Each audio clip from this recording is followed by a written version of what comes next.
भवानी पेठेतील 786 झोपडपट्टी येथे वेल्डिंगची ठिणगी पडून लागलेल्या आगीत 4 घरे जळून खाक, सुदैवाने जीवितहानी नाही। सोलापूर शहरातील भवानी पेठ येथील 786 झोपडपट्टी येथे इमारतीचे बांधकाम सुरू असलेल्या ठिकाणी वेल्डिंग करताना वेल्डिंगची ठिणगी शेजारच्या घरांवरील कपड्याच्या चिंध्यावर पडून लागलेल्या आगीत 4 घरे जळून खाक झाली। ही दुर्घटना गुरुवारी सायंकाळी 6 वाजण्याच्या सुमारास घडली। या 4ही घरात कोणीही सदस्य हजर नसल्याने होणारी जीवितहानी टळली आहे। आग लागल्यानंतर शेजाऱ्यांनी तात्काळ अग्निशमक दल आणि जोडबापेठ पोलिसांना माहिती दिली असता तात्काळ घटनास्थळी अग्निशमक दलाच्या गाड्या हजर झाल्या आणि लागलेली आग तात्काळ आटोक्यात आणली। यात झालेल्या एकूण नुकसानीची माहिती मात्र अद्याप मिळू शकली नाही। यावेळी जोडबापेठ पोलीस ठाण्याचे पोलीस कर्मचारी घटनास्थळी हजर होते। या संदर्भात नुकसानग्रस्त शमा शेख यांनी पत्रकारांशी बोलताना अधिक माहिती दिली आहे। यावेळी बघ्यांची मोठ्या प्रमाणात गर्दी जमली होती।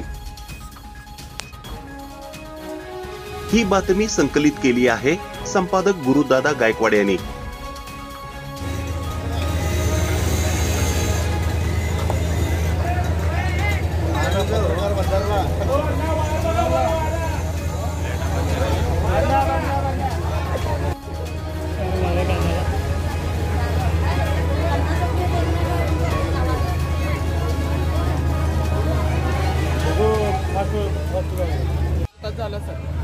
कशामुळे झाला? सगळेजण बाहेर होतो, शेजारचे लोक घर बांधायला लागले, ते वेल्डिंग करायला लागलेत। काय तर चिंगी बिंगी उडली असेल, चिंगीला लागून सगळं जळालं। एकूण किती नुकसान झालं तुमचं? नुकसान सांगू शकत नाही, संपूर्ण घर जळलंय माझं। काय पण राहिलं तुमच्यावर घरावर अजून किती घर?